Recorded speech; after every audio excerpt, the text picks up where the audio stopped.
My name is Kim. I'm in my mid-30s. I look healthy.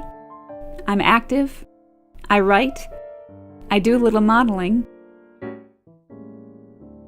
I have multiple sclerosis. I was diagnosed in 2005, but I've been in denial until recently. I've tried to convince myself that the symptoms I was experiencing were attributed to something else. Seasonal allergies, anxiety, food choices, vitamin deficiency, anything I could think of that would take the focus away from the disease. I've had almost every symptom you can imagine that a person with MS might get. Fatigue, numbness, coordination issues, vision problems, cognitive issues, spasticity, slurring, difficulty swallowing, hearing loss, tremors. To people with MS, these things are commonly known as flares or exacerbations. Pretending that I don't have MS is no longer an option. About a month ago, I started to have yet another flare. I thought this one would go away on its own like all the others, but it didn't. First, it was just numbness and spasticity on the left side of my body. Then it turned into more.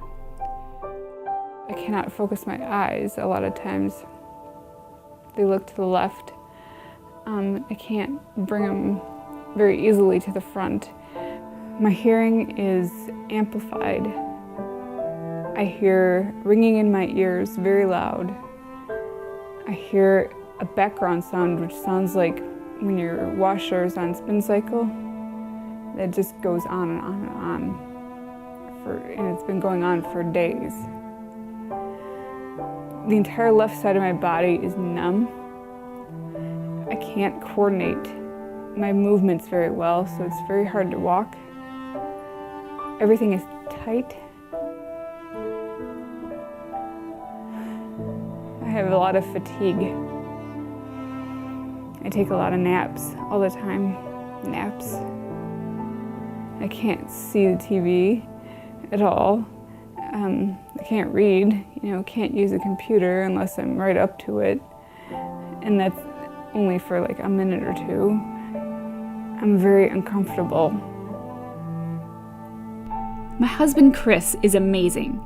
He helped me to do simple things like get dressed and take a shower. He prepared all my meals and helped me move around the house. He did absolutely everything for me and is always there for me. I don't know how I'd get through this without his help. As bad as things got, I still thought this flare would go away on its own. Finally, almost 2 weeks after it began, it became a full-blown exacerbation. The right side of my face drooped, I had a migraine that lasted for 4 hours, and uncontrollable shaking that went on for 8. I wasn't able to keep anything down, and I had Chris call for an ambulance. I was admitted to the hospital and started on a 5-day course of IV corticosteroids. And this is where I am now, stuck in a hospital bed, hooked up to an IV. I can't move the side of my face. The left side of my body is numb and spastic. And it's really something you need to take seriously, even though most of the time you feel okay. Like, I move around generally 100% healthy, but look at what can happen. The care given to me at the hospital was fantastic. Everyone was so kind and helpful. Amazingly, I was placed under the care of a phenomenal neurologist who is going to help me even though we do not have insurance. We're even getting help from the state for the hospital stay. The food was surprisingly very good. At first I had to eat purees because I had trouble swallowing, but eventually I was able to eat solid foods again after only a few days. After a week, I was ready to go home to recuperate some more. I've been released from the hospital for 3 weeks now, and I'm doing great.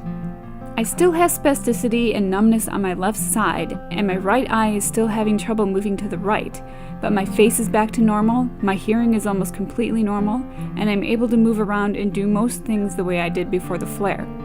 I'm hoping to be back to 100% soon. I will be starting on a long-term treatment which may help stave off these exacerbations. I was able to get into a program with a pharmaceutical company that will allow me to get my medication for free for the next 2 years. The thing about this disease is I have no idea what the future holds. But I do know that I will take this disease seriously from now on and do everything in my power to prevent this from happening again. Even then, it may not be enough. To learn more about multiple sclerosis or to contribute to the National Multiple Sclerosis Society, please visit www.nmss.org.